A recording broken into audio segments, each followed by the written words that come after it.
Hello friends, स्वागत है आप लोग अपने चैनल शिशुपाल सर के चैनल पे। मैं शिशुपाल सर आप लोग का स्वागत करता हूं। दोस्त, आज जो हम लोग का जो टॉपिक है वो मगध राज्य का उत्कर्ष है। ठीक है, तो इससे पहले हम लोगों ने पढ़ा था कि बौद्ध धर्म से रिलेटेड जितने भी क्वेश्चंस एग्जाम में सारे पूछे जाते हैं वो हम लोगों ने लाइन बाय लाइन उसको आसानी से याद कर लिया था। ठीक है, तो चलिए आज हम लोग पढ़ते हैं मगध राज्य का उत्कर्ष। ठीक है, सबसे पहला चीज ये है कि हम लोगों ने पिछला वीडियो में पढ़ा था कि 16 महाजनपदों में विभाजित किया गया था। ठीक है, तो 16 महाजनपदों में मगध जो था वो सबसे शक्तिशाली राजा था, यानी सबसे शक्तिशाली राज्य था। ठीक है, राजा नहीं राज्य था। समझते हैं कि जो 16 महाजनपद का जो वर्णन किया गया था वो हम लोगों ने पिछला वीडियो में देखा था कि 16 महाजनपद जो है जैन धर्म और बौद्ध धर्म में दोनों में वर्णन किया गया था, जिसमें अंगुत्तर निकाय और दूसरा जो था वो ये भगवती सूत्र, हाँ भगवती सूत्र और अंगुत्तर निकाय में हम लोगों ने देखा कि जो 16 महाजनपद थे उनको बांटा गया था। ठीक है, तो वहां से भी आप रिकॉल कर सकते हैं, वीडियो को फिर से वहां से आप देख सकते हैं। ठीक है, चलिए यहां से स्टार्ट करते हैं मगध राज्य का उत्कर्ष। ठीक है, देखिए सबसे पहला चीज देखा जाए कि मगध का जो संस्थापक था वो बृहद था। ठीक है, बृहद यानी बृहद जो थे वो मगध राज्य के संस्थापक माने जाते हैं। ठीक है, पहला चीज ये कि मगध राज्य का जो है वो खासियत क्या था, इसका मगध का उदयन का कारण क्या था, इसका परिणाम क्या हुआ था, ये सब हम बारी बारी से पढ़ेंगे। सबसे पहला चीज ये देखेंगे कि जो मगध का उदय का कारण जो था वो क्या था। ठीक है, तो मगध का उदय का पहला चीज जो कारण था वो आर्थिक था। आर्थिक होता क्या है इसके बारे में समझते हैं। आर्थिक वैसा चीज अर्थात उस समय जो था पैसा और इन सब सारे चीजों में अर्थात जितने भी मुद्रा के मामला में देखा जाए तो ये आर्थिक रूप से जो था वो बहुत मजबूत था और शक्तिशाली के रूप में जाना जाता था। ठीक है, अर्थात कहने का मतलब ये हुआ कि अगर किसी भी राजा के पास अगर मुद्रा यानी पैसा आर्थिक मजबूती नहीं होगा तब तक वो शक्तिशाली के रूप में नहीं उभरेगा। ठीक है, दूसरी चीज आते हैं राजनीति के बारे में। तो राजनीति कहने का मतलब यह हुआ कि जब राजा के पास बहुत सारी शक्तियां या बल का उपयोग नहीं किया जाता है तब तक वो राजा जो है सक्सेस या सफलतापूर्वक वहां पे विजय प्राप्त नहीं कर पाते हैं। ठीक है, तीसरी बात आता है भौगोलिक के बारे में। ठीक है, भौगोलिक संक्षेपित रूप के बारे में देखा जाए, यहाँ पे भौगोलिक के बारे में देखा जाए तो उस समय जो था, हालांकि देखा जाए तो पहले जो था हमारा मगध की राजधानी जो था वो राजगिरी था। राजगिरी इसलिए था, इसका भौगोलिक कारण ये था सबसे पहला चीज कि वो चारों तरफ जो था वो पहाड़ियों से घिरा हुआ शहर था या फिर राज्य था, जिसके वजह से क्या होता था कि उस पे यानी कि राजगिरी पे आक्रमण करना इतना इजी पूर्वक नहीं रह जाता था। लोग क्या करते थे, वहां के राजा क्या करते थे, वो दूसरे राज्यों पे कब्जा करना चालू करते थे ताकि इनका जो था वो चारों तरफ क्या थे, पहाड़ियों से घिरा हुआ था। बाद में देखा जाए कि पाटलिपुत्रा बनाया जाता है। हर एक राजा जो थे अपने अपने राज्य की राजधानी जो है परिवर्तित करते जाते हैं, जिसमें भौगोलिक स्थितियां देखा जाए तो सबसे पहला राजगीर की बात की, वो हम लोगों ने क्या देखा कि पहाड़ियां होने के कारण जो था उसका भौगोलिक स्थिति जो था वो काफी मजबूत हुआ करता था। ठीक है, दूसरी बात करते हैं कि पाटलिपुत्रा। तो पाटलिपुत्रा क्या था कि उस तरफ जो था यहाँ पे देखा जाए तो ये जो था एक गंगा था और यहां से देखा जाए तो सोन और यहां से देखा जाए तो गंडक था और इन दोनों नदियों का जो संगम था वहां पे पाटलिपुत्रा का राज्य की मगध की राजधानी को पाटलिपुत्रा स्थानांतरित किया गया था। तो ठीक है, ये तीन चीज आपको समझ में आ गया होगा कि आर्थिक क्या था, राजनीतिक क्या था और भौगोलिक क्या था। इन तीनों का दृश्य हम लोगों ने बारी बारी से देख लिया। चलिए अब आगे चलते हैं मगध के वंशों का क्रम। हालांकि एग्जाम में जो है हमेशा पूछे जाते हैं इनका क्रम बताइए। ठीक है, कि मगध में जो मगध का जो राज्य साम्राज्य हुआ था जिसमें वंशों का क्रम था वो कौन कौन था।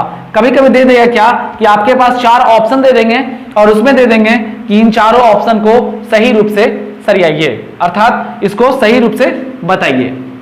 ठीक है, व्यवस्थित किया जाए या उसको बताया जाए। ठीक है, तो इस वंश में देखा जाए कि मगध के जो वंश था उसमें क्रम में देखा जाए तो सबसे पहला जो आते हैं वो हर्यक वंश आते हैं। ठीक है, अर्थात मगध के वंश में देखा जाए तो सबसे पहला वंश की बारी आता है तो वो है हर्यक वंश। ठीक है, और इसके संस्थापक देखा जाए तो हर्यक वंश के संस्थापक जो थे वो बिंबिसार थे। ठीक है, यहां पर ध्यान दीजिएगा, आगे हम बताते हैं, थोड़ा सा आराम से चलते हैं। पहले इस क्रम को हम लोग रिकॉल कर लेते हैं, याद कर लेते हैं अच्छी तरीका से। ठीक है, सबसे पहला चीज मगध के वंशों के क्रम में सबसे पहला आता है हर्यक वंश, दूसरा वंश आता है शिशुनाग वंश, तीसरा आता है नंद वंश और चौथा आता है मौर्य वंश। ठीक है, तो इन चारों को हम लोग आराम से बढ़िया से पढ़ लेंगे सही तरीका से ताकि एग्जाम में कोई क्वेश्चंस नहीं छूट पाएंगे। ठीक है, तो सबसे पहला आता है ये आपका हर्यक वंश। ठीक है, हर्यक वंश जो थे उसके प्रथम संस्थापक यानी हर्यक वंश के जो संस्थापक थे उनको, उनके नाम जो थे वो बिंबिसार थे। सॉरी, यहाँ पे कंफ्यूजन नहीं होइएगा क्योंकि दो नाम हमेशा आते हैं एग्जाम में। एक तो पहला चीज बिंबिसार जो हर्यक वंश के संस्थापक थे,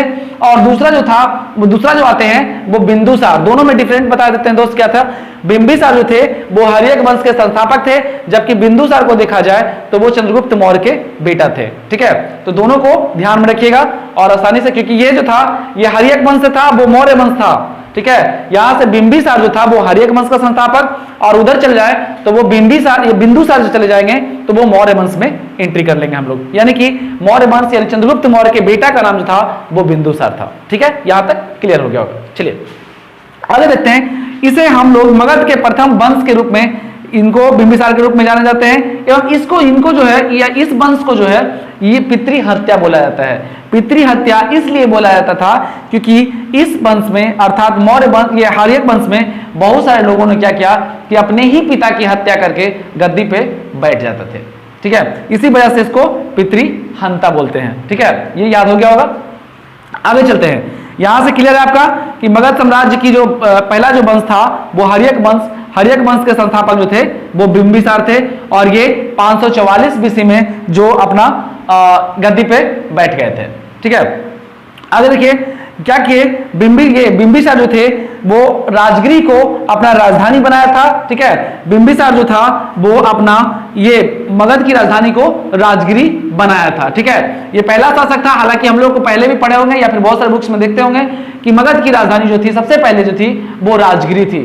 तो राजगिरी कौन बनाए थे? तो यही बिंबिसार जो थे वो मगध की राजधानी को राजगिरी स्थानांतरित किए थे, यानी कि स्थानांतरित या बनाए थे। ठीक है, क्लियर है। उसके बाद देखते हैं, ये एक देता है राजवैद। तो राजवैद से पहले चलते हैं कि ये जो था, यदि बिंबिसार जो थे, बिंबिसार का मानना था कि किसी राज्य को अगर कब्जा में करना है तो सबसे पहले वहां की जो रानी है, महारानी है, उनसे शादी कर लो ताकि वो इजी पूर्वक हमारे वो जो राज्य है हमारे वश में स्वतंत्रता पूर्वक आ जाए। तो इन्होंने आगे चलकर 3 विवाह किया। पहला विवाह जो था महाकौशला से शादी किए, जो कौशल नगरी की महारानी हुआ करती थी। ठीक है, दूसरा जो थी वो चेलना से शादी किए थे। चेलना जो थी वो वैशाली की रानी थी, जो हम लोग पढ़े थे। जो चेटक थे, चेटक की ये पुत्री थी।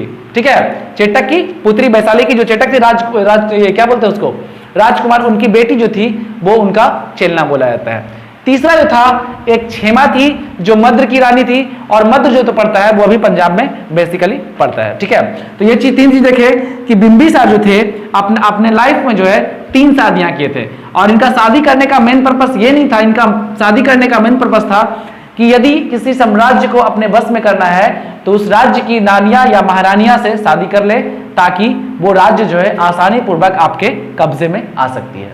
ठीक है, यहां तक क्लियर है। अब एक बात करते हैं, इनके बिंबिसार के दरबार में जो थे एक महान राज्य वैद्य हुआ करते थे। उस राज्य वैद्य का नाम जो था वो जीवक था। ठीक है, ध्यान रखिएगा। बिंबिसार के दरबार में जो एक राज वैद्य हुआ करते थे उस राज वैद्य का नाम था जीवक। ठीक है, यहां तक क्लियर है। दूसरा चीज देखिए, ये जो जीवक वही जीवक हैं। ठीक है, ये वही जीवक हैं जो कहा जाता है कि सबसे पहले बुद्ध को सेवा किए थे। बाद में क्या हुआ कि बुद्ध के कहने पे या फिर बिंबिसार के कहने पे अवंती के जो राजा हुए थे चंद्रप्रघोत, उनकी जाकर के सेवा किए थे। ये इसलिए सेवा किए थे क्योंकि वो पांडु रोग से ग्रसित थे। ठीक है, तो पांडु रोग से ग्रसित होने के कारण जो है बिंबिसार क्या किए कि ये जीवक को जो है उनके यहां भेज दिए, ताकि उनका देख रेख और उनका ये अवंती का जो राजा थे चंद्रप्रघोत, उनकी सेवा सही रूप से किया जा सके। ठीक है, तो यहां से हम लोगों ने देखा कि हर्यक वंश का संस्थापक जो था वो बिंदुसार था। ज्यादा कुछ नहीं, इससे क्वेश्चंस हमेशा एग्जाम में कभी कभी आ ही जाते हैं। ठीक है, यहां से उसके बाद देखिए कि बिंबिसार के बाद जो है बिंबिसार की हत्या जो है उनके बेटा अजातशत्रु, जिनका उपनाम कुनिक भी माना जाता है। ठीक है, यानी अजातशत्रु ने अपने ही पिता की हत्या करके ये 493 बीसी में ये राजगद्दी पर बैठ जाते हैं। ठीक है, अर्थात मगध की राजगद्दी पे फिर से बैठ जाते हैं। ठीक है, तो यह क्वेश्चन यहां से आएगा कि बिंबिसार का पुत्र का नाम क्या था? तो बिंबिसार का पुत्र का नाम अजातशत्रु था। अजातशत्रु को उपनाम से कुनिक भी बुलाया जाता था। ठीक है, इन्होंने क्या किया कि 493 बीसी में अपने पिता की हत्या करके वो वहां का शासक मतलब राजगद्दी पे बैठ गए। ये एक कहा भी ये भी जाता है कि इन्होंने 32 साल तक, ठीक है, इन्होंने 32 साल तक ये अपने राज्य पे यानी गद्दी पे बैठे रह गए थे, ठीक है, ऐसा बताया जाता है। देखिए उसके बाद देखते हैं, कहा जाता है कि अजातशत्रु से क्वेश्चन ज्यादा कुछ खास तो नहीं आते हैं, लेकिन जो भी आते हैं कुछ आते हैं इस तरीका का क्वेश्चन जो हमने इसको डिसाइड किया बनाया है, ठीक है। कहा जाता है 493 बीसी में पिता की हत्या करके ये गद्दी पे बैठे थे और लगातार 32 साल तक मगध पे ये अपना गद्दी पे बैठे रह गए थे, ठीक है। उसके बाद देखिए वैशाली तथा काशी को इन्होंने जीता था, दो जगहों पे आक्रमण किया और दोनों जगह को अपने कब्जे में कर लिया, अपने वश में कर लिया और दोनों को ये कहा जाता है कि अजातशत्रु जो थे वो दोनों राज्य को जीत लिए थे। यानी दो जगह थे वैशाली और काशी, उन दोनों को वहां के राजाओं को पराजित करके वो अपने वश में कर लिए थे।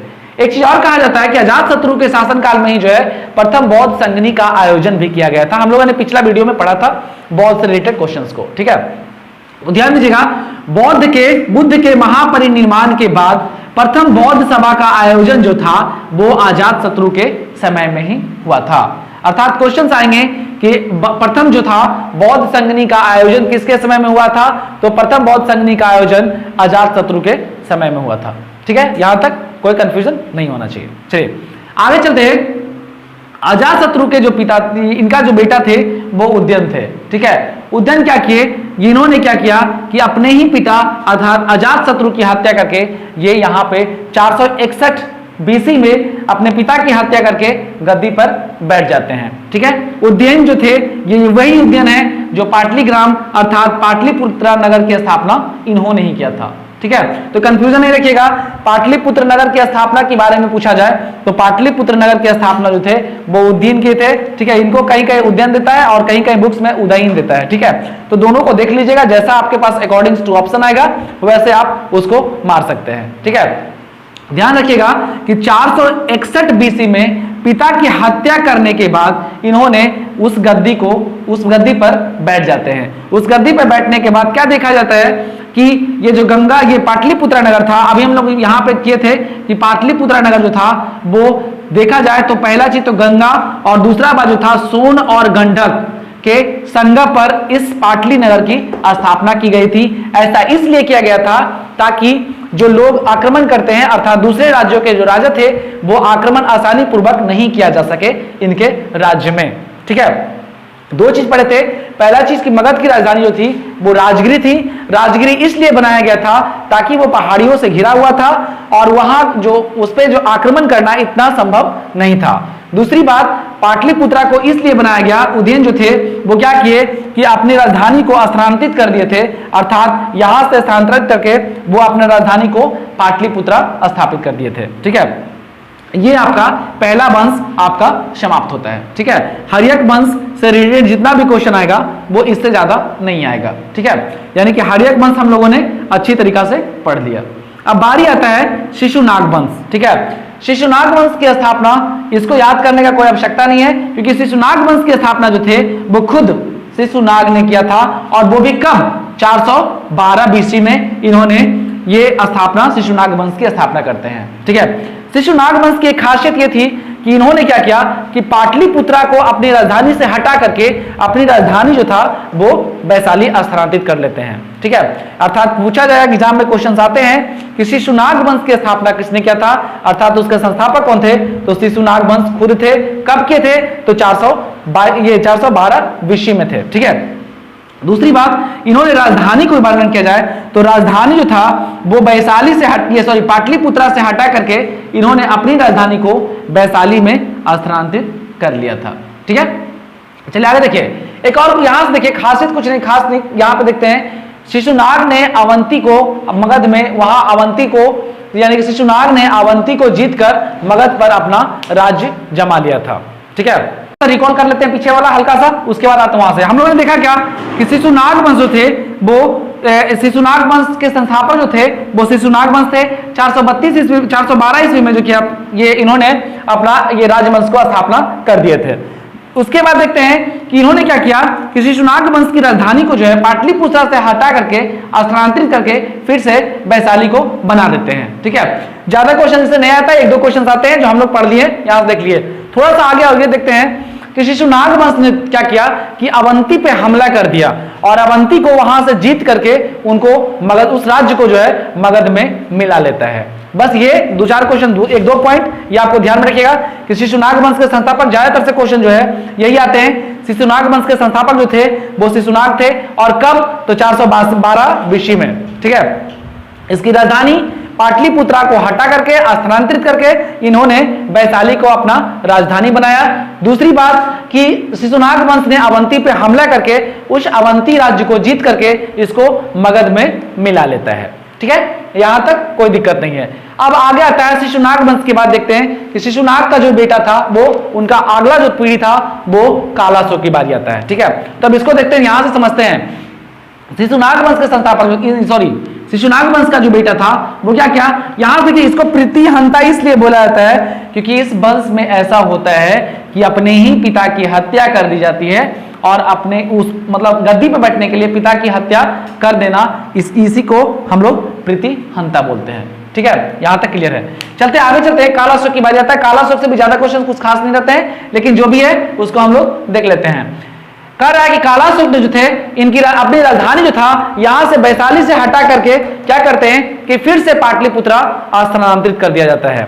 अर्थात कालाशोक जो थे वो अपनी राजधानी को फिर से पुनः जो है ये पाटलिपुत्रा स्थापित कर देते हैं। ठीक है, इसके बाद एक चीज और देखे होंगे, पिछला वीडियो में हम लोग पढ़े थे बौद्ध संगनी।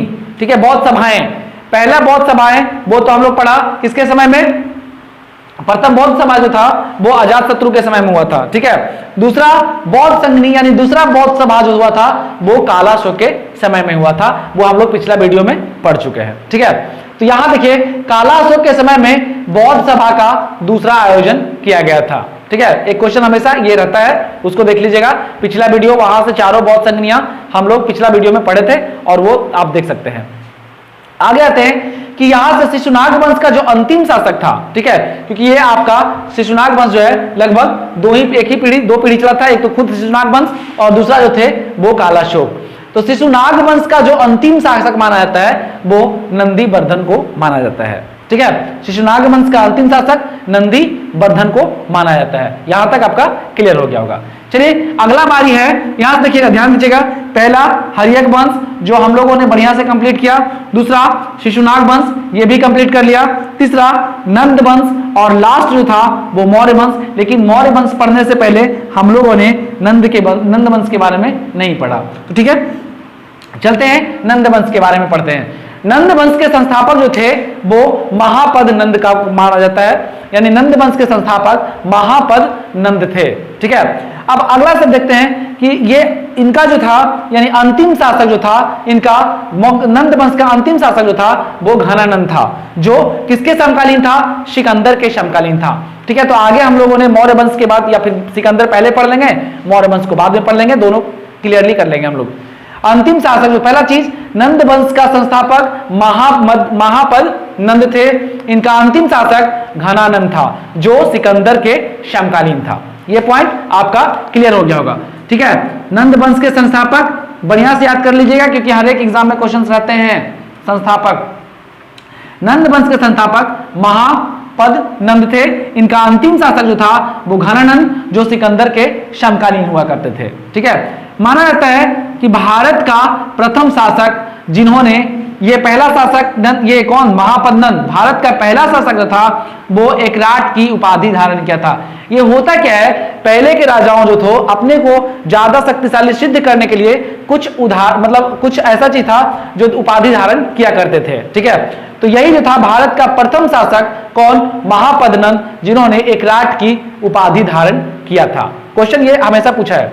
ठीक है, इसको याद रखिएगा, भारत का पहला शासक जिन्होंने एकराट की उपाधि को धारण किया था। ठीक है, अगला चलते हैं। कहा जाता है कि पुराणों की संख्या 18 है, हम लोग पहले पढ़े थे, अगर नहीं पढ़े हैं तो उसको ध्यान में रखिएगा कि पुराणों की संख्या 18 है और पुराणों में महापद नंद को ये परशुराम जी का अवतार, दूसरा अवतार माना जाता है। ठीक है, पुराणों में महापद नंद को परशुराम का दूसरा अवतार बताया जाता है।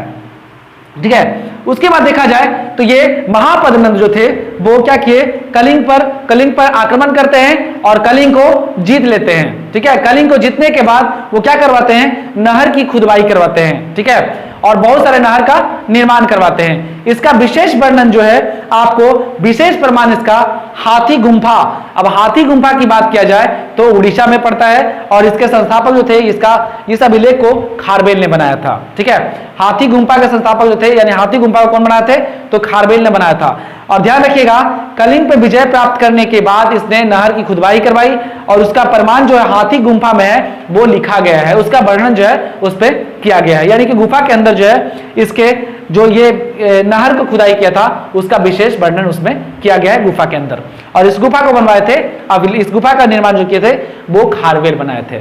ठीक है, एक चीज और इसके बारे में बता देते हैं कि नंद वंश के जो ये क्या बोलते हैं, नंद वंश के जो दरबार में रहा करते थे जिनको हम लोग चाणक्य के नाम से जानते हैं। ठीक है, चाणक्य जो थे ये इनके ही दरबार में रहा करते थे।